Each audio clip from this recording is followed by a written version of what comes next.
إبراهيم وعلى آل إبراهيم في العالمين إنك حميد مجيد. أعوذ بالله من الشيطان الرجيم. بسم الله الرحمن الرحيم. ويوم تشقق السماء بالغمام ونزل الملائكة تنزيلا. الملك يومئذ الحق للرحمن وكان يوما على الكافرين عسيرا.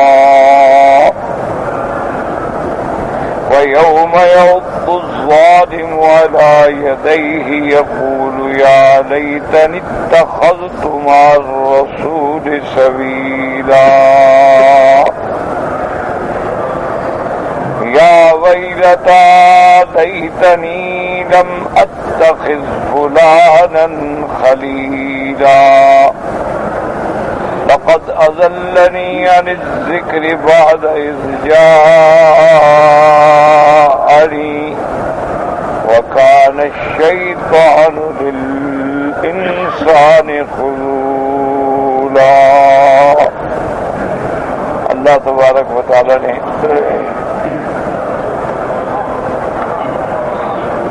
کلام مقدس کی ان آیات مبارکہ میں احوال قیامت کا ذکر فرمایا ہے. جیسے الحمدللہ آپ متعدد بار پڑھ چکے ہیں کہ یہ دنیا جو ہے یہ دار العمل ہے اور آخرت جو ہے وہ دار الجزا ہے. باقی اللہ تبارک و تعالی دنیا میں اگر مومنین کو عزت غلبہ عطا فرما دیں یہ ان کا کرم ہے، مہربانی ہے، اور کافروں کو سزا دے دیں یہ بھی ان کا عدل ہے. لیکن اصل جو فیصلے کا مقام ہے وہ یوم قیامت ہے، وہ آخرت، کہ جہاں مومنین کو ان کے ایمان و اعمال کی جزا ملے گی، کافرین اور مشرکین کو ان کے کفر و شرک اور اعمال کی سزا ملے گی. اس لیے علماء کہتے ہیں کہ دنیا دار العمل ہے اور آخرت جو ہے وہ دار الجزا. انہی آیات مبارکہ میں ایک خاص واقعے کے بارے میں، اسباب نزول کے بارے میں بھی مفسرین نے ذکر کیا ہے کہ عقبۃ ابن ابی معیط جو ہے یہ ان بدبخت کافروں میں ہے جن کو حضور صلی اللہ علیہ وسلم سے بڑی عداوت. تو ایک دن اس نے مکے والوں کی دعوت کی، تو اس دعوت میں بھی اس نے حضور صلی اللہ علیہ وسلم کو بھی بلا دیا، کیونکہ اس کی بہت بڑی دعوت تھی اور تمام سرداروں کو بلایا تھا، تو حضور پاک کو بھی بلا دیا.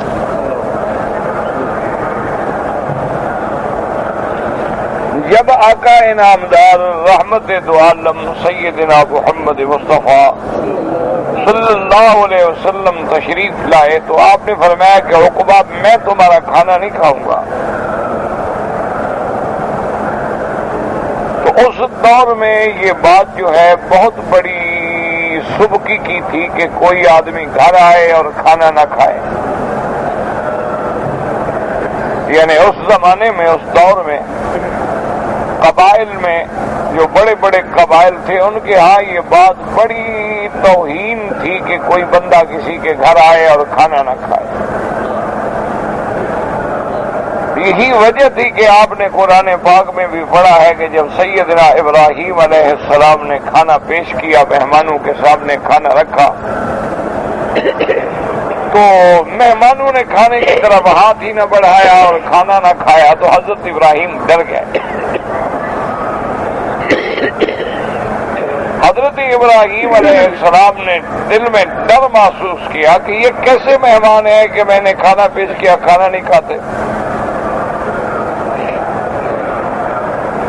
اس کے بعد انہوں نے حضرت ابراہیم علیہ السلام پہ واضح کیا کہ خلیل اللہ، ہم تو اللہ کے فرشتے ہیں، ہم تو کھانے سے پاک ہیں، اس وجہ سے کھانا نہیں کھا رہے. بہرحال یعنی عرب کی سخاوت، مہمانداری، وہ تو ضرب المثل تھی. جیسے حضور صلی اللہ علیہ وسلم کے دادا تھے جن کا نام ہاشم تھا. حضور صلی اللہ علیہ وسلم کے دادوں میں ہیں محمد ابن عبداللہ ابن عبد المطلب ابن ہاشم ابن عبد مناف. تو وہ بھی اپنے دور سرداری میں جب مکے کے سردار تھے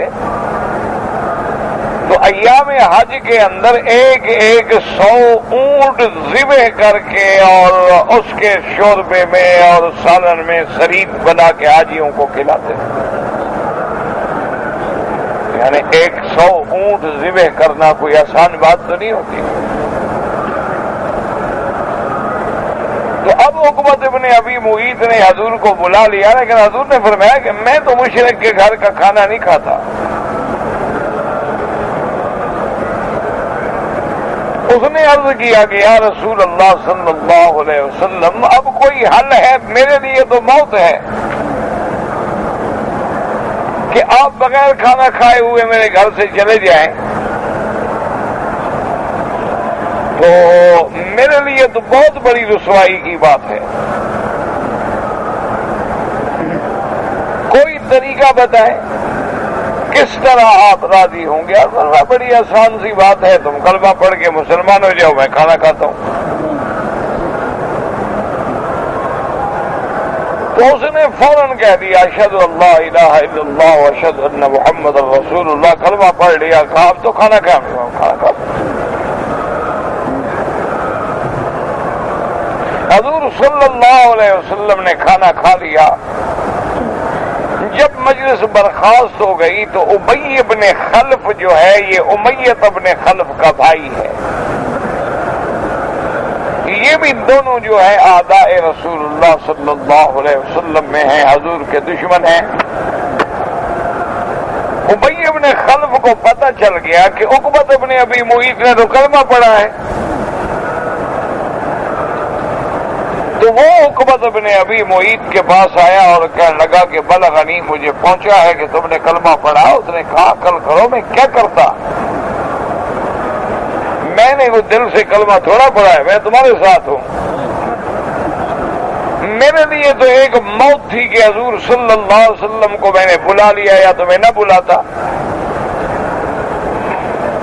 اور ہماری دشمنی کے باوجود حضور تشریف بھی لے آئے.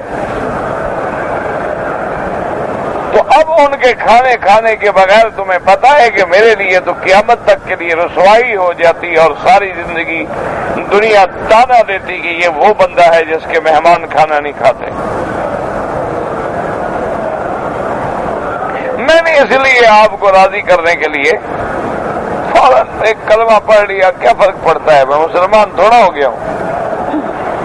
انہوں نے کہا کہ نہیں، میں اس طرح نہیں مانوں گا.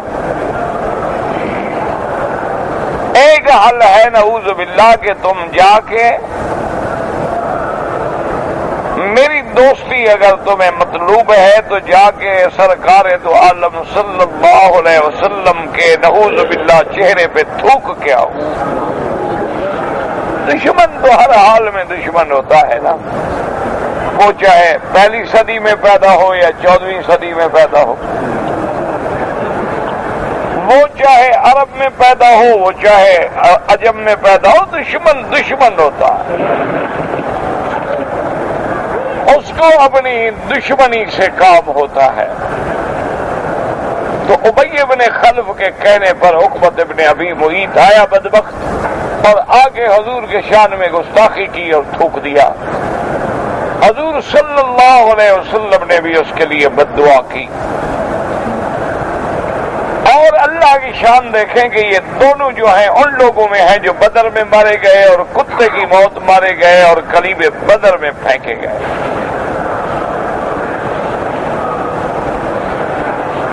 یعنی حضور کے بڑے سے بڑے دشمنوں کو معافی ملی لیکن گستاخ کو کبھی معافی نہیں ملی.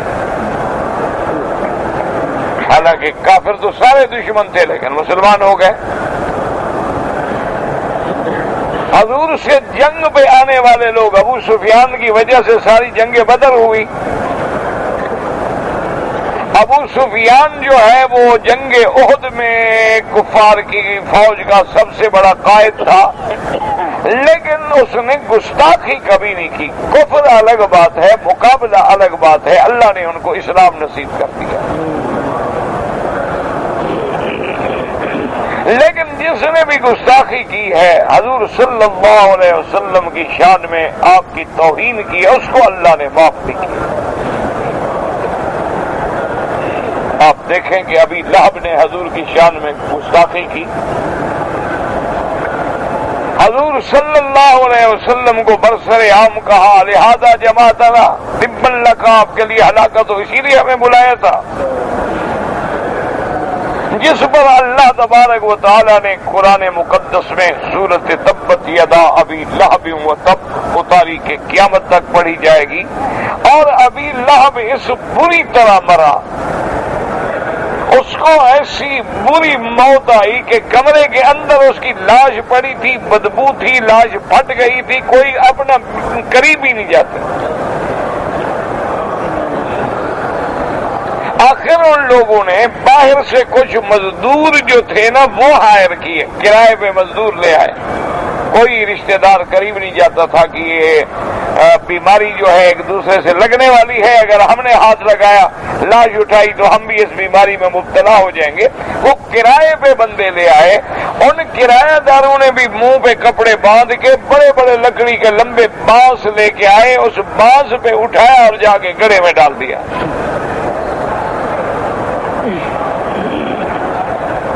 تو اللہ تبارک و تعالیٰ کے نبی کے شان میں جس نے بھی گستاخی کی ہے، چاہے وہ حیات رسول میں ہے یا بعد وفات رسول صلی اللہ علیہ وسلم ہے، اللہ ان سے خود انتقام لیتے ہیں۔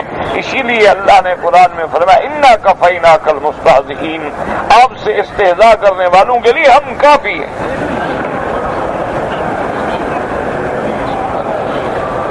تو اس بدبخت عقبۃ ابن ابی معیط نے یہ گستاخی کی،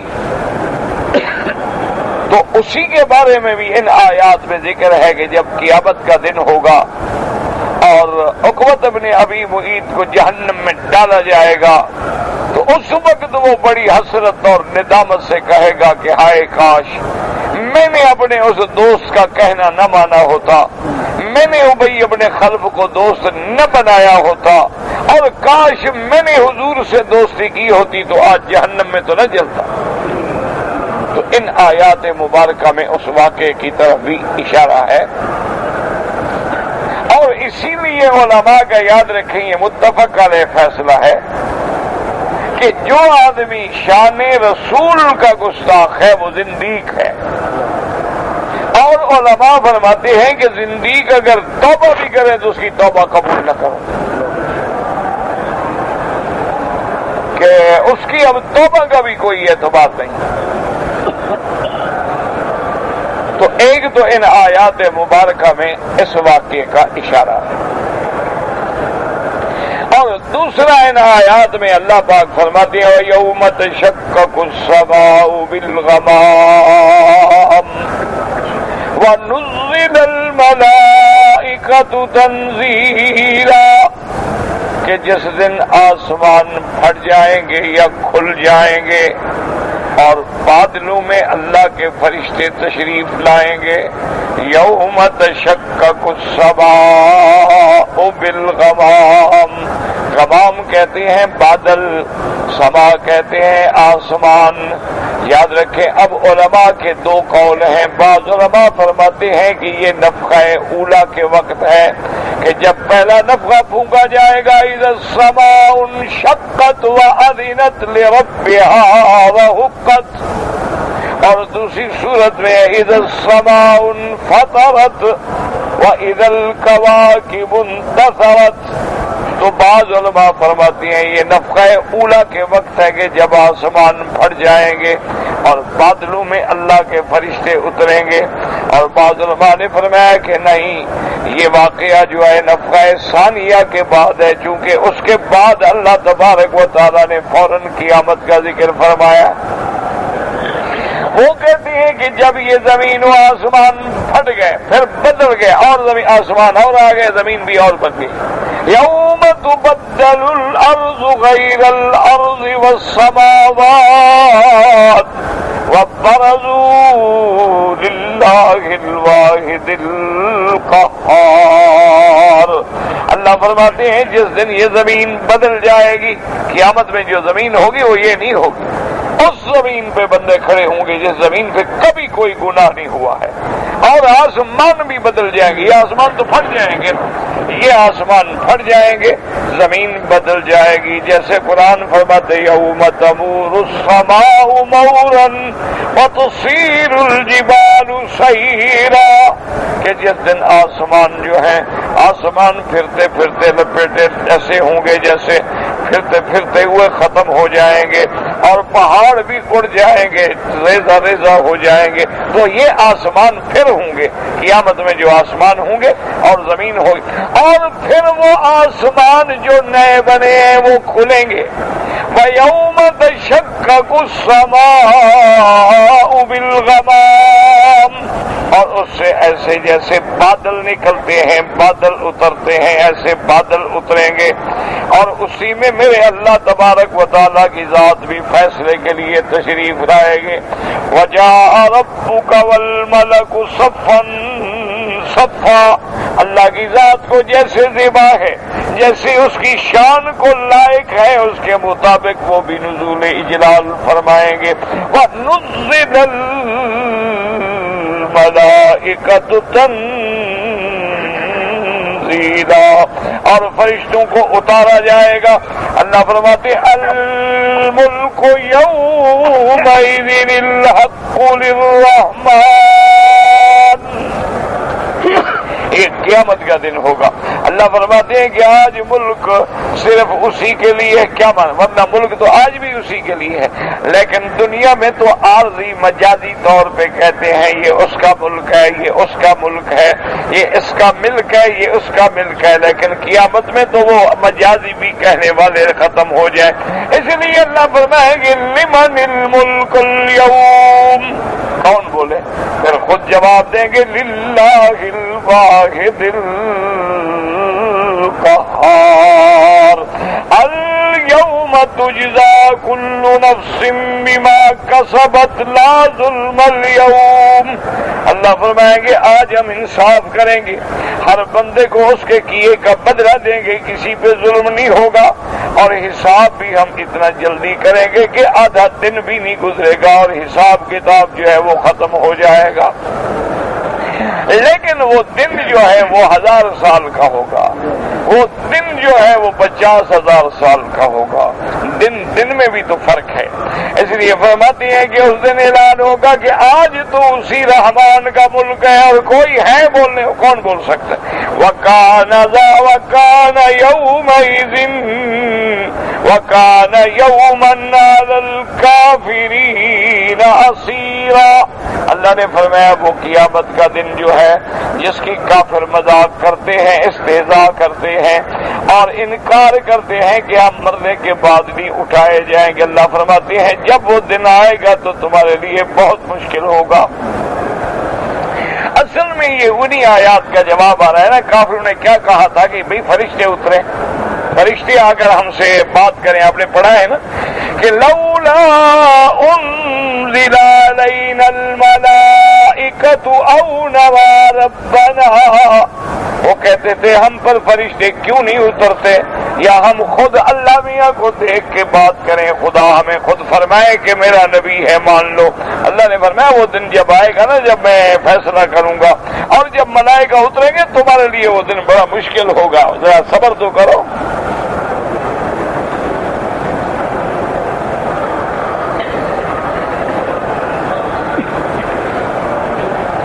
اس لیے فرماتے ہیں وَكَانَ يَوْمًا عَلَى الْكَافِرِينَ عَسِيرًا. اور یاد رکھو جب کافروں پہ وہ دن مشکل ہوگا تو نتیجہ کیا نکلا کہ مومنوں پہ آسان ہوگا. اللہ مومنوں پہ آسان کر دے گا. لا يحزنهم الفزع الأكبر. اللہ ان کو اس بڑی پریشانی سے بچا لیں گے. ان کے لیے ایسے ہوگا جیسے عصر سے مغرب کا وقت گزرتا ہے. اللہ ایسا آسان کر دیں گے کہ مومنوں کو تو احساس بھی نہیں ہوگا. لیکن کافروں کے لیے وہ دن بڑا سخت ہوگا. اور حال کیا ہوگا کافروں؟ یوم یعض الظالم علی یدیہ، اور پھر اپنے ہاتھوں کو کاٹیں گے اور کیا کہیں گے؟ یقول یا لیتنی اتخذت مع الرسول سبیلا، اور کہیں گے کہ ہائے کاش ہم اللہ کے پیغمبر کے ساتھ تعلق رکھتے تو آج اس حال کو نہ پہنچتے. اس لیے جیسے قرآن دوسری جگہ فرماتے ہیں کہ کافروں کو جب جہنم میں لے کے جا رہے ہوں گے تو ملائکہ پوچھیں گے ما سلککم فی سقر، پوچھیں گے بدبختو کیوں جہنم میں جا رہے ہو، کیا بات ہے؟ اب کافر کہیں گے قالوا لم نک من المصلین، کافر کہیں گے ہم نمازیوں میں سے نہیں تھے، ہم مومنوں میں سے نہیں تھے. ولم نک نطعم المسکین، اور ہم غریبوں کو کھانے بھی نہیں کھلاتے تھے.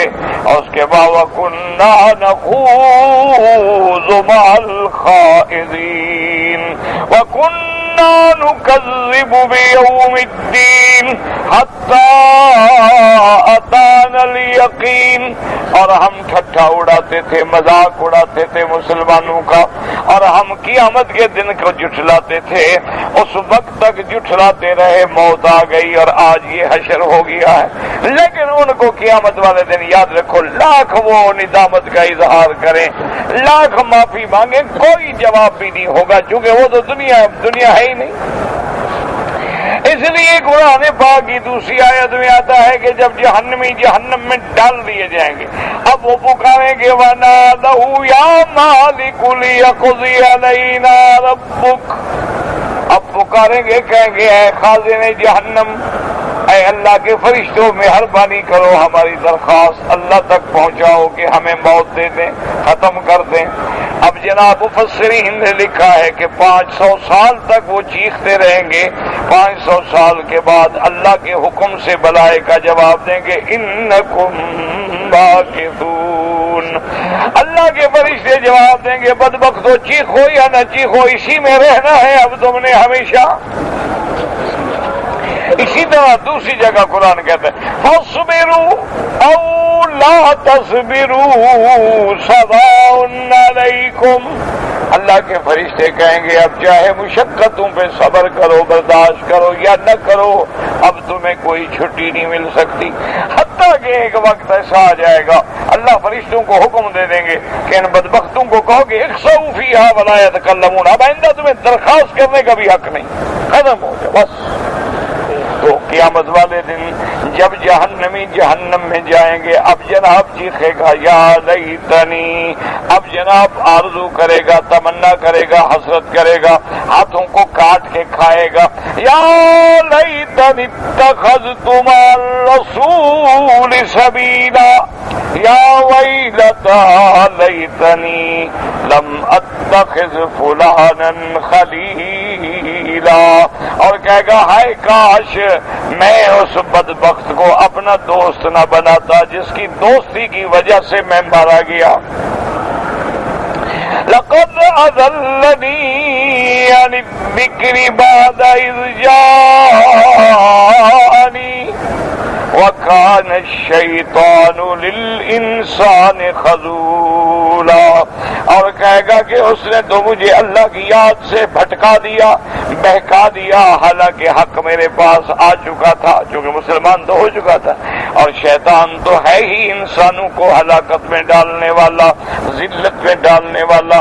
اس لیے ہمیشہ انسان، اس لیے علماء فرماتے ہیں کہ صحبت صالح اختیار کرو، اللہ والوں کی صحبت اختیار کرو، اولیاء اللہ کی صحبت اختیار کرو، عباد اللہ الصالحین کی صحبت اختیار کرو، تاکہ اگر برے لوگوں کی صحبت اختیار کرو گے تو انجام برا ہوگا.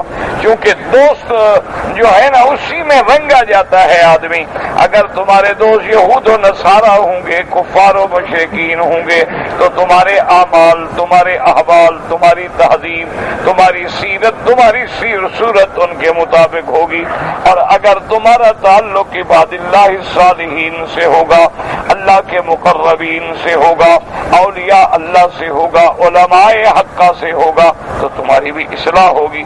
اس لیے حکم ہے، دیکھو قیامت میں آخر کہیں نا ہے ہم غلط دوست نہ پکڑتے، اگر میں اس کو دوست نہ بناتا تو آج جہنم کی سزا نہ ملتی، لیکن میں نے اس کو دوست بنایا جس کی وجہ سے مجھے جہنم کی سزا بھگتنی پڑی۔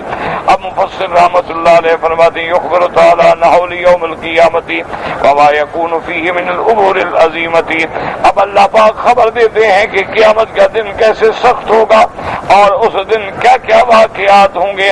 فیہا انشقاق السماء وتفطر، آسمان پھٹ جائیں گے، فانفراجها بالغمام، اور اس سے ایسے نکلیں گے جیسے بادل آ رہے ہوتے ہیں۔ وهو ذل النور العظیم، اصل میں بات یہ ہے کہ وہ بادل جو ہے وہ نور عظیم ہوگا۔ الذي يبهر الابصار ونزول ملائکۃ السماوات یومئذ فیحیطون فی الخلائق فی مقام البشر ثم یجیء الرب تبارک وتعالی لفصل القضاء۔ اب مفسر رحمۃ اللہ علیہ فرماتے ہیں کہ وہ بادلوں کے پرے کے پرے ان میں ملائکہ اتریں گے اور آ کے ساری مخلوق جو میدان حشر میں کھڑی ہے ان کو گھیر لیں گے، اور کئی صفیں ملائکہ کی بن جائیں گی، درمیان میں ساری اولین و آخرین کھڑے۔ اسی لیے قرآن کہتا ہے نا یا معشر الجن والانس، اللہ پاک حکم دیں گے کہ اے انسان اور جن، اے جن اور انسانوں، ان استطعتم ان تنفذوا من اقطار السماوات والارض فانفذوا، اللہ فرمائیں گے کہ آج اگر بھاگ سکتے ہو تو بھاگ جاؤ، ہے طاقت نکل جاؤ آسمانوں سے، نکل جاؤ میرے فیصلے سے، بھاگ جاؤ میری سزا سے، اگر تمہارے پاس طاقت ہے۔ کہاں بھاگے؟ ملائکہ کھڑے ہیں بس۔ اور اس کے بعد اللہ تبارک و تعالیٰ فیصلوں کے لیے تشریف لائیں گے۔ یاد رکھیں ہمارا ایمان ہے اللہ تبارک و تعالیٰ آسمان دنیا پہ بھی تشریف لاتے ہیں، لیکن ہمیشہ یاد رکھیں کہ مخلوق کو یہ بحث نہیں کرنی چاہیے کہ کیسے تشریف لاتے ہیں، اس کے لیے ایک ہی لفظ ہے کما یلیق بشان ہی، جیسے میرے اللہ کو زیبا ہے اس کی شان ہے اس طرح تشریف لائے گا۔ یعنی آپ کے نازل ہونے پہ آنے پہ ہمارا ایمان ہے، لیکن کیفیت میں ہم بحث نہیں کر سکتے چونکہ ہم مخلوق ہیں، ہم عاجز ہیں، ہم خالق کے بارے میں کیسے بات کریں۔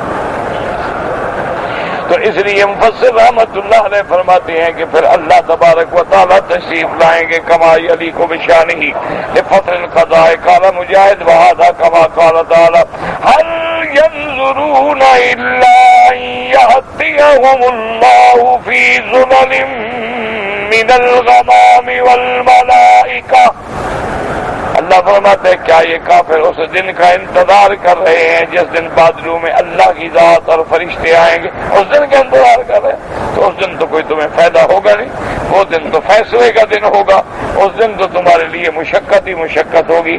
قال ابن میات حدثنا محمد بن عمار بن الحارث قال حدثنا محمد قال حدثنا حماد بن سلمة علی بن زید بن یوسف بن مہران عن ابن عباس وقرأ هذه الآية ويوم تشقق السماء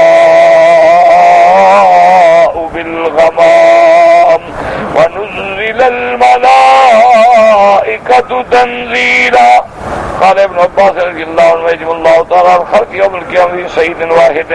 حضرت ابن عباس فرماتے ہیں کہ اللہ تبارک و تعالیٰ قیامت والے دن تمام مخلوق کو ایک میدان میں جمع کر دیں گے، ساری مخلوق یعنی آدم علیہ السلام سے لے کر قیامت تک، اولین و آخرین اور انس و جن سب میدان میں حاضر ہیں۔ الجن والانس والبہائم والسباع والطیر جميع الخلق، جن بھی ہوں گے، انسان بھی ہوں گے، حیوان بھی ہوں گے، درندے بھی ہوں گے، پرندے بھی ہوں گے، تمام مخلوق حاضر ہوگی۔ وتنشق السماء، دنیا پھر آسمان پھٹے گا۔ فینظر اعلیٰ ومقص من الجن والانس من جميع الخلق، آسمان دنیا سے لوگ اتریں گے وہ تمام مخلوق سے ان کا عدد زیادہ ہوگا. وَيُحِيطُونَ بِالْجِنِّ وَالْإِنسِ وَجَمِيعِ الْخَلْقِ، اور وہ سارے کے سارے صف بنا کے اس اللہ کی مخلوق کے گرد گھیرا ڈال دیں گے. ثُمَّ تَنشَقُّ السَّمَاءُ الثَّانِيَةُ فَيَنزِلُ أَهْلُهَا وَيُحِيطُونَ بِالْمَلَائِكَةِ الَّذِينَ نَزَلُوا قَبْلَهُمْ وَالْجِنَّ وَالْإِنسَ جَمِيعَ الْخَلْقِ. اس کے بعد دوسرا آسمان، اس سے جو اتریں گے فرشتے وہ دوسرا گھیرا ڈال لیں گے. وَهُمْ أَكْثَرُ مِنْ أَهْلِ السَّمَاءِ الدُّنْيَا مِنْ جَمِيعِ الْخَلْقِ، وہ سب سے زیادہ ہوں گے. ثُمَّ تَنشَقُّ السَّمَاءُ الثَّالِثَةُ فَيَنزِلُ أَهْلُهَا وَأَكْثَرُ مِنْ أَهْلِ السَّمَاءِ الثَّانِيَةِ السَّمَاءِ الدُّنْيَا مِنْ جَمِيعِ الْخَلْقِ. اس کے بعد پھر تیسرا آسمان کھلے گا، اس سے اللہ کے فرشتے اتریں گے، وہ تیسری صف بنائیں گے، ان کے ارد گرد وہ سب سے زیادہ ہوں گے.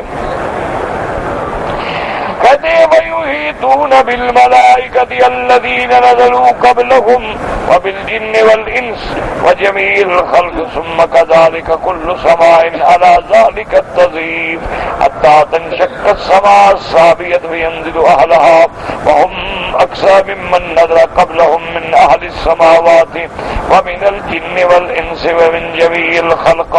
حتیٰ کہ اسی طرح آسمان پھٹتے جائیں گے، فرشتے اترتے جائیں گے، اور صفیں گول بنا کے تمام مخلوق کے ارد گرد وہ اپنی صفیں بنا ڈالیں گے. حتیٰ کہ ساتواں آسمان جب پھٹے گا اس سے اتنے ملائکہ نکلیں گے کہ وہ سب سے زیادہ ہوں گے. اس کے بعد ينزل ربنا عز وجل في ظلل من الغمام، پھر ہمارے رب تب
ان کا اکابل کنا، ان کے سینگ بھی ہوں گے، وہ ایسی مخلوق ہوگی. وہم تحت العرش، وہ عرش کے نیچے ہوں گے. لہم زجل بالتسبیح، ان کی آوازوں میں تسبیح ہوگی. یعنی زجل کہتے ہیں کہ جب زیادہ بولا جائے تو ایک آواز پیدا ہوتی ہے. بالتسبیح والتحلیل والتقدیس للہ عز وجل.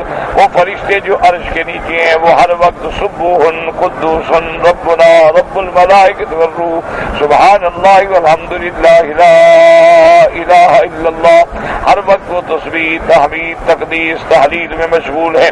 ما بین اخمص قدم احدہم الی قابہ مسیرۃ 500 عام، اور وہ فرشتے وہ مخلوق ایسی بڑی ہوگی کہ ان کے پاؤں سے لے کر ان کے ٹخنے تک اگر کوئی اور آدمی ہو تو گویا 500 سال کا فاصلہ چلنا ہوگا.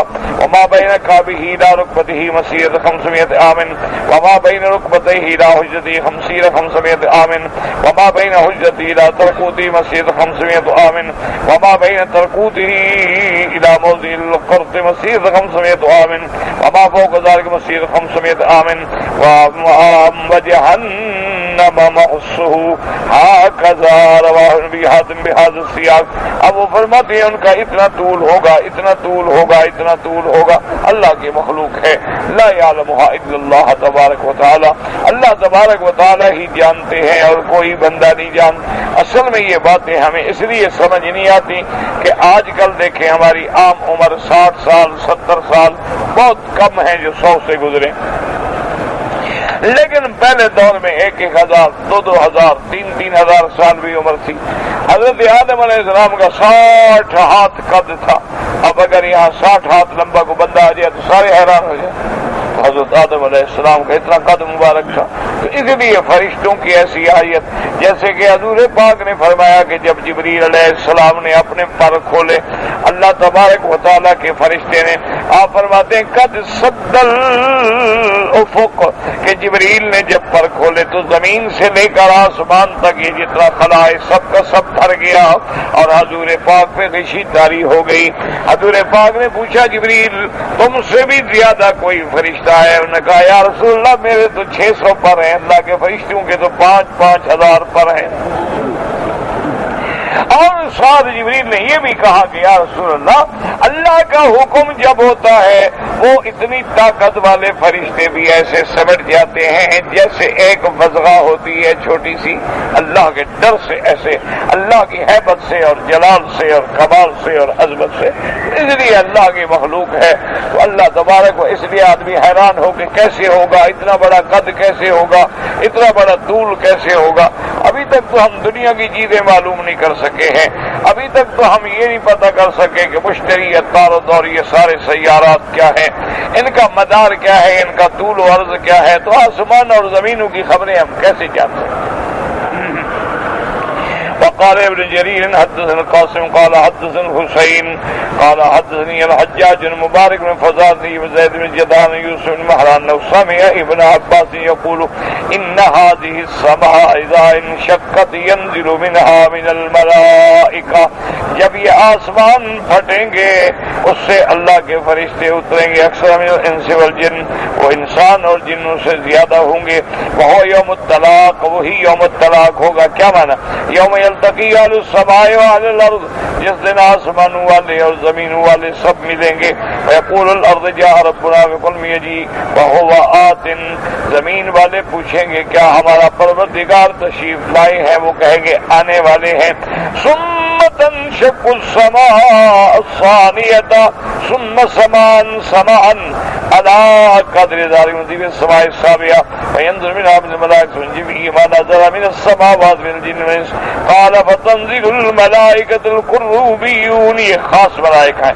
ثم يأتي ربنا، پھر ہمارے رب تشریف لائیں گے فی حملة العرش فی حملة العرش الثمانية بين كعب كل ملك وركبته مسيرة 70 سنة وبين فخذه ومنكبه مسيرة 70 سنة. قال وكل ملك منهم لم يتأمل وجه صاحبه، کسی فرشتے نے دوسرے فرشتے کا چہرہ بھی نہیں دیکھا ہوگا. وكل ملک منهم واضع راسه بين ثدييه، ان نے اپنی گردنیں جھکا رکھی ہوں گی اور پڑھ رہے ہوں گے سبحان الملک القدوس سبحان الملک القدوس. وعلى رؤوسهم شيء مبسوط، ان کے سروں کے اوپر ایک ایسی بچھی ہوئی چیز ہوگی كأنه والقنا والعرش فوق ذلك، اس پہ عرش ہوگا. ثم وقف ومداره على علي بن زيد بن جدعان وفيه ضعف في سياقاته غالبا وفيها نكارة شديدة وقد ورد في سورة مشهورة قريب هذا والله اعلم. اس سے فرماتے ہیں لیکن اس میں ضعف بھی ہے اور غرابت بھی ہے اور بعض لوگ اس راوی منکر بھی ہیں، واللہ اعلم۔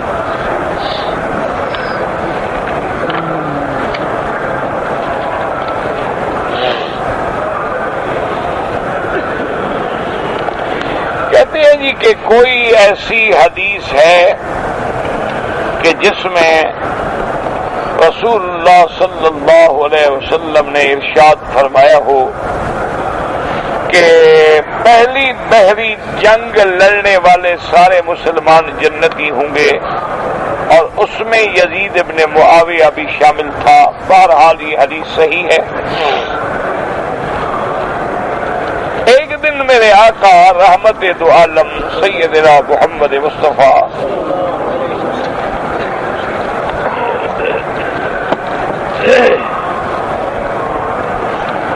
نیند فرما رہے تھے، اور آپ جب نیند سے بیدار ہوئے تو حضور پاک نے ارشاد فرمایا کہ میری امت میں ایک جماعت ایسی ہوگی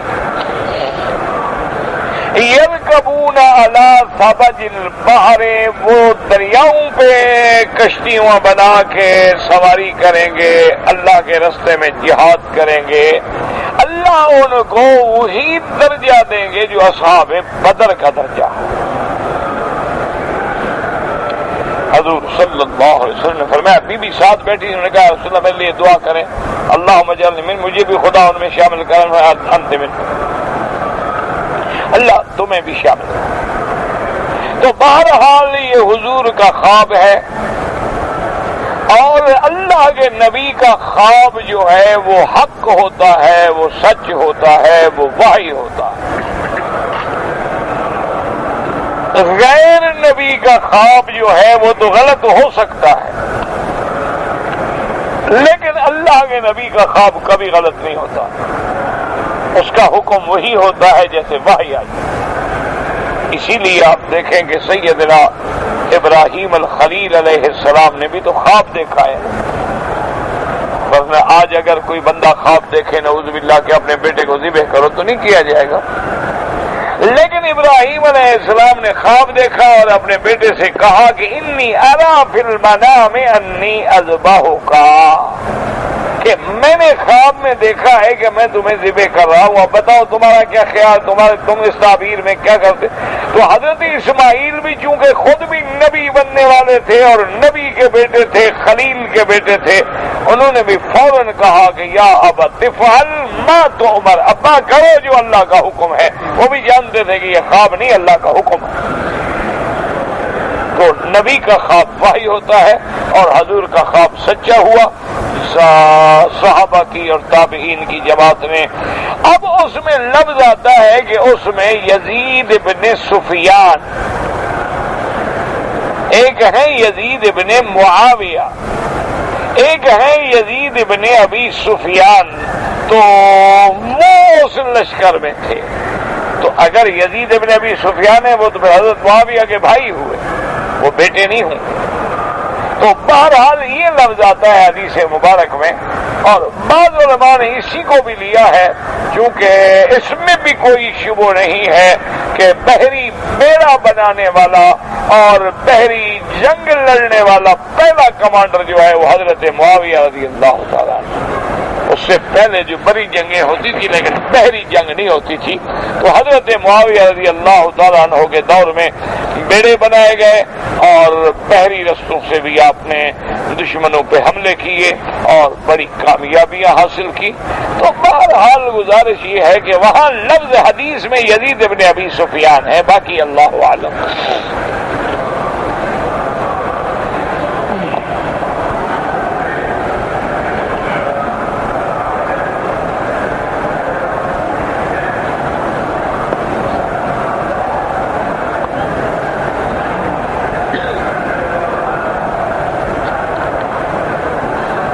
مجھے سمجھ نہیں آیا کہ اگر غیب کا علم کسی دوسرے کے لیے ثابت کیا جائے تو وہ شرک ہے، ہاں ٹھیک ہے، تو پھر عالم شہادہ بھی شرک ہو، کیا مطلب؟ سمجھ نہیں آیا کیا مطلب؟ مجھے تو آپ کا سوال سمجھ نہیں آیا۔ اللہ کے بندے جو آیت آپ نے لکھی ہے کہ یعلم ما بین ایدیہم، یہ کون جانتا ہے؟ یہی تو دلیل ہے کہ عالم الغیب کون ہے. تو مجھے تمہارا سمجھ نہیں آیا کہ شہادہ میں شریک، کیا شہادہ میں شریک ہو؟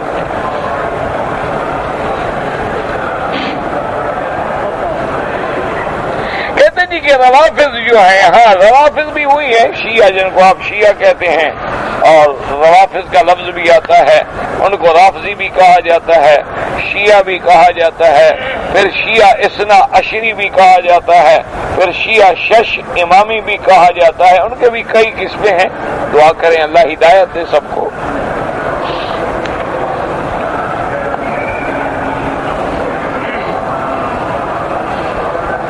کہتے جی کہ اگر امام مسجد ہے اور اس کی داڑھی سنت کے مطابق نہ ہو تو ایسے آدمی کو امام نہ بناؤ، کیونکہ داڑھی کا کٹوانا یا داڑھی کا اس طرح پھروانا بار بار جو ہے یہ گناہ کبیرہ ہے، اور گناہ کبیرہ کا ارتکاب کرنے والا آدمی جو ہے وہ فاسق ہو جاتا ہے، اور پھر اپنے اس فسق پہ اصرار کرے، ہمیشہ روز کر رہا ہے تو فاجر بھی ہو جاتا ہے. تو جب آدمی فاسق و فاجر ہو تو اس کو امام بننے کا حق نہیں ہوتا.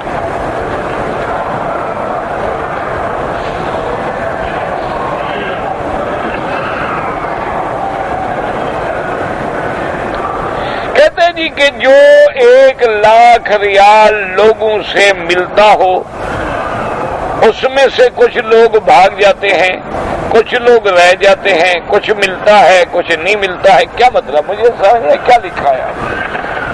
1,00,000 ریال کہاں سے ملتا ہے؟ باقی رہا زکوٰۃ کا مسئلہ، موٹی بات رکھو، کوئی بھاگ جائے یا کوئی رہ جائے، تم سال میں 1 مہینہ مقرر کرو، اس دن حساب کرو کہ تمہارے پاس کیا ہے. تمام اخراجات ادا کرنے کے بعد خالص نفع جو تمہارے پاس موجود ہے، وہ پیسے کی شکل میں ہے، سونے چاندی کی شکل میں ہے، پلاٹ تجارت کی شکل میں ہے، اسی طرح سامان ہے دکان کا، تجارت کی چیزیں ہیں، سب کی قیمت کر کے 2.5% زکوٰۃ ادا کرو. جو بھاگ گیا وہ تو بھاگ گیا، وہ تمہارے پاس ہے ہی نہیں.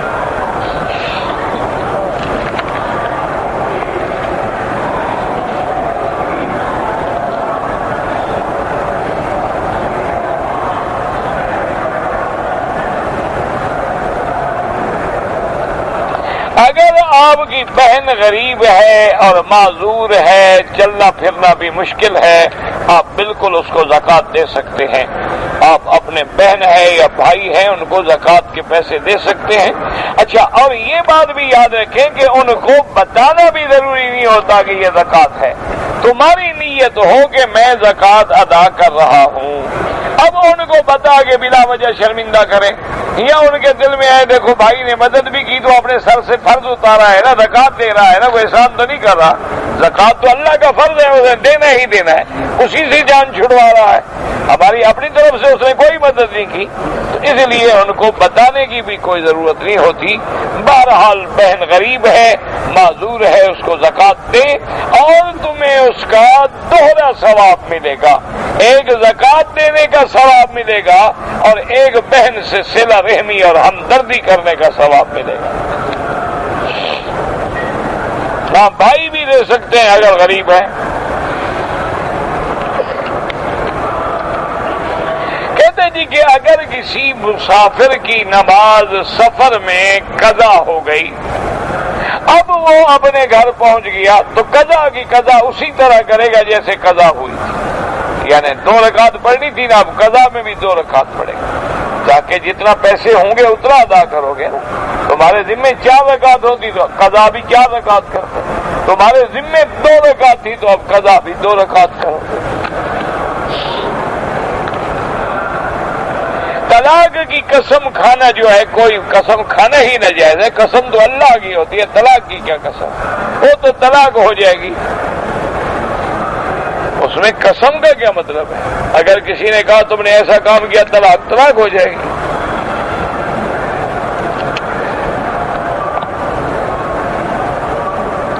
اگر ایک ایک آدمی نے حج کرنا ہے، اس پہ حج فرض ہے، بڑھاپا ہے، حج بدل کروا دے، اس کو اپنے آنے کی کوئی ضرورت نہیں ہے، اپنے بدلے میں اپنے علاقے سے کسی اہل علم کو، عالم آدمی کو بھیجے جو صحیح معنی میں اس کا حج کرے۔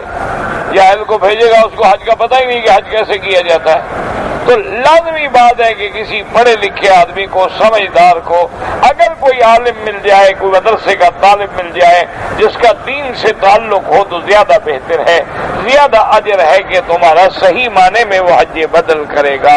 اور حج بدل کرنے میں یاد رکھو، جس کا حج کرے گا اس کو بھی پورا حج ملے گا، اور کرنے والے کو بھی اللہ پورے حج کا ثواب دے گا۔ حتیٰ کہ ایک حدیث مبارک میں آتا ہے، مثلا ایک بھائی نے پیسے دیے کہ والد بوڑھا ہے اس کا حج بدل کرا دیں، تو پیسے دینے والے کو بھی پورا حج ملے گا، کرنے والے کو بھی پورا حج ملے گا، جس کے لیے کر رہا ہے اس کو بھی پورا حج ملے گا۔ اس لیے حج بدل کیا کریں۔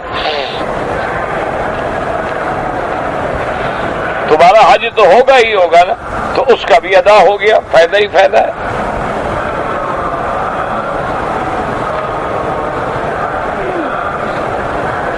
کہتے جی کہ میں ایک دکان پہ کام کرتا ہوں، وہاں اکثر لوگ آتے ہیں اور جا نماز وغیرہ بھول جاتے ہیں، اگر ان کے ملنے کی امید ہو تو ان کا مال ان کو پہنچاؤ، اور اگر ان کے ملنے کی امید نہ ہو تو پھر کسی غریب صحیح بندے کو دے دو، بھی نماز پڑھنا تھا کہ جس کی جائے نماز ہے اللہ اس کو ثواب دے، اللہ اس کو اجر دے۔ اب یہ تو نہیں کہ ساری تم رکھتے جاؤ نماز پڑھو گے، تم نے ایک پہ نماز پڑھنی ہے یا روزانہ جو بھول جائے کہ رکھتے رہو گے؟ اللہ تو نیتوں کو جانتے ہیں نا، چلو ایک نماز پڑھنے کے لیے رکھ لو، باقی تو لوگوں کو دو نا۔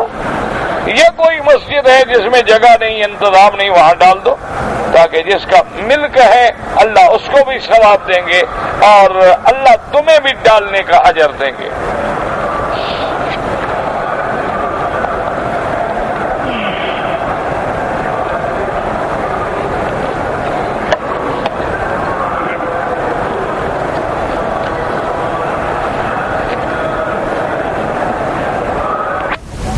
آپ کے پیسے 50,000 ریال بھتیجے کے پاس قرض ہے یا چاچے کے پاس، اگر آپ کو ملنے کی امید ہے تو زکات دیں، ورنہ رہنے دیں، جیسے ملتے جائیں زکات دیتے جائیں۔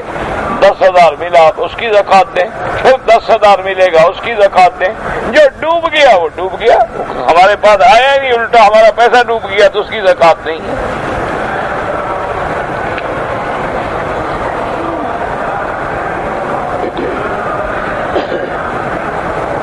کہتے جی کہ ہم لوگوں نے دم اور تمتع قربانی کا پیسہ بینک میں دے دیا تھا، اللہ قبول فرمائے۔ یقین رکھیں کہ بینک جو ہے نا یہاں جو انتظام کرتے ہیں قربانی کا، وہ لازماً قربانی کرتے ہیں، لازماً ذبح کرتے ہیں، اس میں تو کوئی ایک دھیلے کا بھی شک نہیں ہے۔ ہاں یہ ضروری ہے کہ وہ وقت پہ نہ کر سکیں، تمہارے کنکریاں مارنے کے بعد ہو سکتا ہے وہ 1 دن بعد، 2 دن بعد، 3 دن بعد تک کریں۔ تو بہرحال امام ابو حنیفہ رحمۃ اللہ علیہ کے نزدیک تو ترتیب واجب ہے کہ پہلے کنکری مارے، پھر قربانی کرے، پھر سر مڈائے۔ ہاں اگر وہ کہتے ہیں کہ عذر ہو جائے، جیسے آج کا رش ہے، حالات ایسے ہیں کہ بندہ پہنچ ہی نہیں سکتا ہے، تو معذور ہونے کی صورت میں اگر آگے پیچھے ہو جائے تو گنجائش ہے۔ اور اب علماء نے فتویٰ بھی علی قول صاحبین یہی دیا ہے کہ ان دنوں میں ہر بندے کا قربانی کرنا جو ہے وہ بڑا مشکل ہوتا ہے، لیکن کوشش یہی کریں کہ آپ اپنی بکری خود ذبح کریں یا اپنی موجودگی میں ذبح کروائیں، کیونکہ بینک تو کرتا ہے، باقی لوگ جو ہے نا ان کا کوئی اعتبار نہیں۔ یہاں اکثر لوگ جو ہے نا، یہ بھی اللہ معاف کرے، اللہ معاف کرے، اللہ ہدایت دے، لوگوں نے ایک کاروبار بنایا ہوا ہے کہ 2-2 4-4 آدمی مل جاتے ہیں، 1000 بکری، 2-2000 بکری بک کر لیتے ہیں کہ بھئی بینک تو 400 دے رہا ہے، ہم تمہاری 250 میں کر دیں گے۔ اچھا، لینے والے اور دینے والے دونوں کا عقل پہ پردہ ہوتا ہے. وہ بھی کہتے ہیں یار 400 کے بجائے 250 میں جان چھٹتی ہے. وہ یہ نہیں دیکھتا کہ 250 میں تو بکرا ملتا نہیں، یہ کہاں سے لے کے ذبح کرے گا؟ اس نے بھی جان چھڑانی ہے. اور آگے بھی ماشاءاللہ ایسے حلال خور ہیں کہ وہ 1000 کے پیسے لے کر 2 4 10 20 ذبح کر دیں گے، باقی دعا کریں گے اللہ سب کا حج قبول فرما. حرام کھاتے ہوئے سیدھا محرم میں گھر. کہ سبحان اللہ، اللہ کے مقبول بندے ہیں، خدا نے اپنے دروازے پہ رکھا ہوا ہے. اور دیکھو کیسے حلال کا رزق دیا ہے.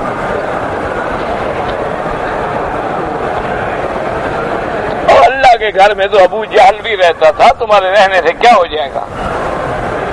ابو جہل کہاں رہتا تھا؟ اس نے تو کعبہ بنایا بھی ہے، تم نے تو ایک اینٹ بھی نہیں لگائی. ابھی لہب بھی مکے میں رہتا تھا، ابو جہل بھی مکے میں رہتا. مکے میں رہنا تو کوئی بڑی بات نہیں، رہو ایمان سے تو پھر بڑی بات ہے. رہو ادب سے، حیا سے، شریعت کے مطابق زندگی گزارو تو پھر تو مکے مدینے کا 1 گھنٹہ جو ہے تمہاری ساری زندگی سے بہتر ہے. لیکن مکے میں رہ کر حرام کھاؤ، لوگوں کی چوری کرو، بکریاں کھاؤ، حاجیوں کو بیچو، حاجیوں پہ ظلم کرو، ایسے رہنے سے تو نہ رہنا بہتر ہے. تاکہ یہ ظلم اپنے ملک میں تو کرتے، اللہ کے حرم میں تو نہ کرتے. لیکن اب تو یہ رام رواج ہے، اللہ معاف کرے، پتہ نہیں کیا کیا ہوتا ہے. زمزم بکتا ہے، حاجی بکتا ہے، بکری بکتا ہے، دمبا بکتا ہے، جو آئے رگڑا لگا ہوا ہے. انا للہ و انا الیہ راجعون. اللہ تبارک و تعالی سے دعا کریں کہ اللہ اپنے خزانے غیب سے رزق عطا فرما، اللہ حرام سے محفوظ فرما. حضور نے دعا سکھلائی ہے کہ اللہم اکفنا بحلالک عن حرامک واغننا بفضلک عمن سواک. یا اللہ ہمیں رزق حلال عطا فرما اور حرام سے بچا، اور اپنے فضل سے اتنا غنی بنا دے کہ تیرے سوا ہم کسی کے محتاج ہی نہ ہوں.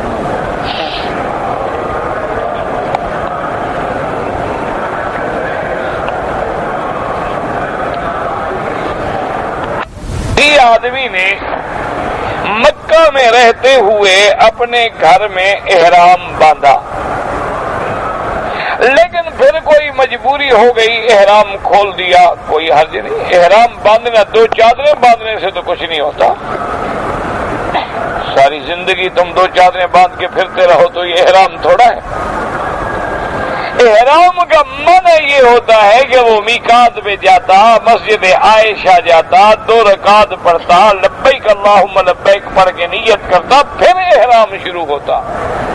یہ 2 چادریں تو لباس احرام ہے، یہ تو احرام نہیں ہے. جب تک وہ نیت نہ کرے، جب تک لبیک نہ پڑے، کوئی احرام نہیں. 2 چادریں باندھ لی، 2 چادریں اتار دی، کوئی فرق نہیں پڑتا.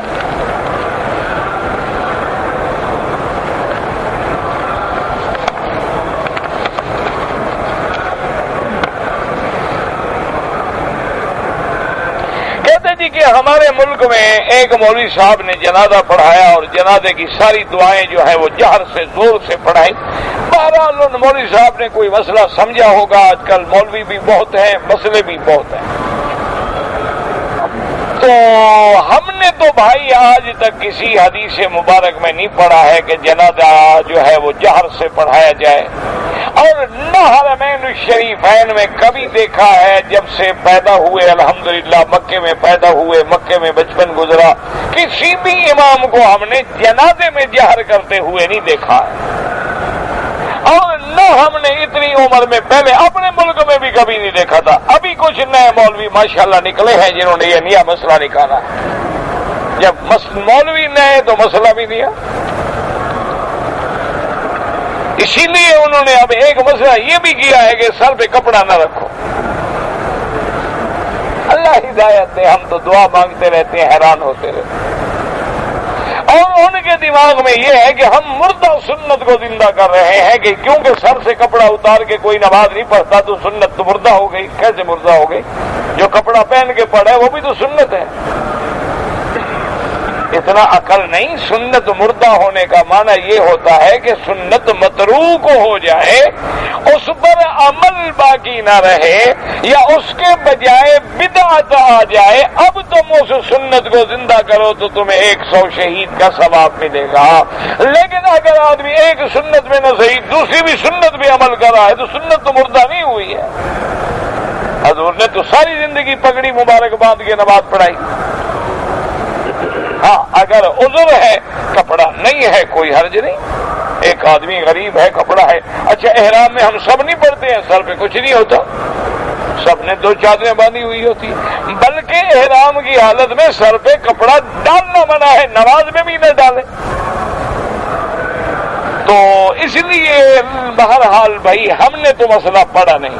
اگر کوئی حدیث مبارک ہے جس میں حضور پاک نے حکم دیا ہو کہ جنازے کی نماز بھی جہرن ہوتی ہے تو ہم ماننے کے لیے تیار ہیں، کوئی جھگڑا تو ہے نہیں۔ جھگڑا تو جاہل کرتا ہے، جب حدیث مل جائے تو جھگڑا کیا مطلب؟ پھر تو آمنا باللہ و برسولہ صلی اللہ علیہ وسلم۔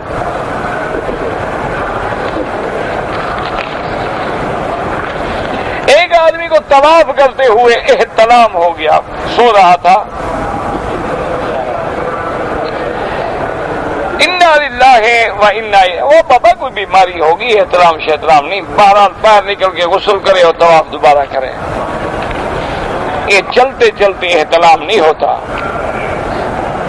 اصل میں لوگ بد نظر ہوتے ہیں، عورتوں کو دیکھتے رہتے ہیں۔ انا للہ و انا الیہ راجعون، بس کیا کہہ سکتے ہیں۔ میری والدہ بیمار ہے، اللہ ہر بیمار کو رحم فرما، شفا عطا فرما۔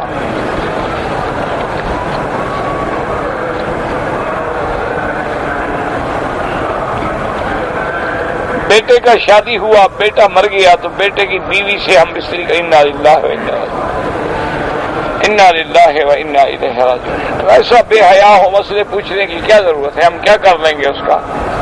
جس کو اپنی بہو کا بھی حیا نہ ہو، بہو بیٹی ہوتی ہے۔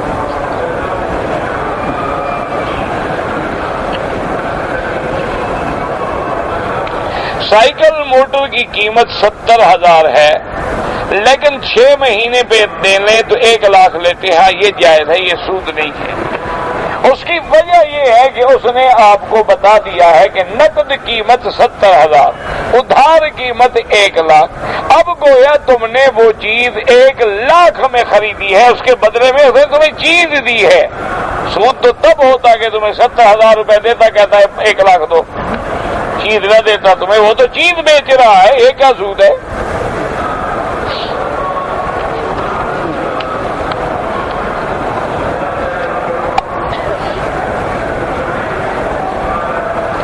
ایک معروف غیر معروف حاجی نے مجھے 2 بکری کے بچے دیے، بکری خود لے گیا، پوچھا کوئی جواب نہیں دیا، ٹھیک ہے بکری وہ کھا گیا، بچے تم کھا جاؤ، اور کیا کریں گے؟ بابا بکری کے بچے ہیں، اگر چھوڑ دو گے تم نہیں کھاؤ گے تو ادھر ادھر کھا جائیں گے، کھا جاؤ۔ اچھا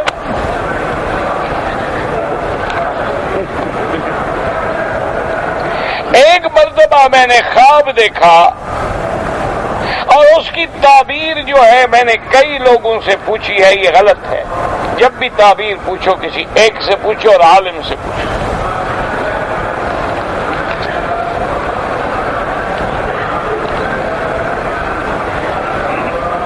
کہتے جی ہمارے لوگوں میں علاج بیوی سے محبت کرنے کو برا سمجھتے ہیں، کیا مانا لوگوں سے محبت کرے نہ بیوی سے نہ کرے، دوسرے کی بیوی سے کرے؟